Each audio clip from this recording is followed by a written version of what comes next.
को लेकर आज अमित शाह बैठक करेंगे।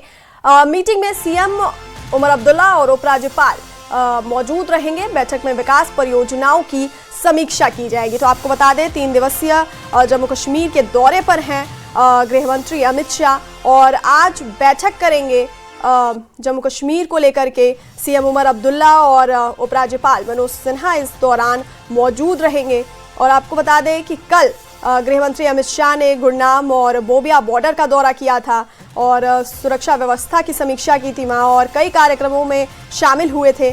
और आज गृह मंत्री अमित शाह जम्मू कश्मीर को लेकर बैठक करने वाले हैं और इस बैठक में सीएम और उपराज्यपाल मौजूद रहेंगे। बैठक में विकास परियोजनाओं को लेकर चर्चा की जाएगी, समीक्षा की जाएगी।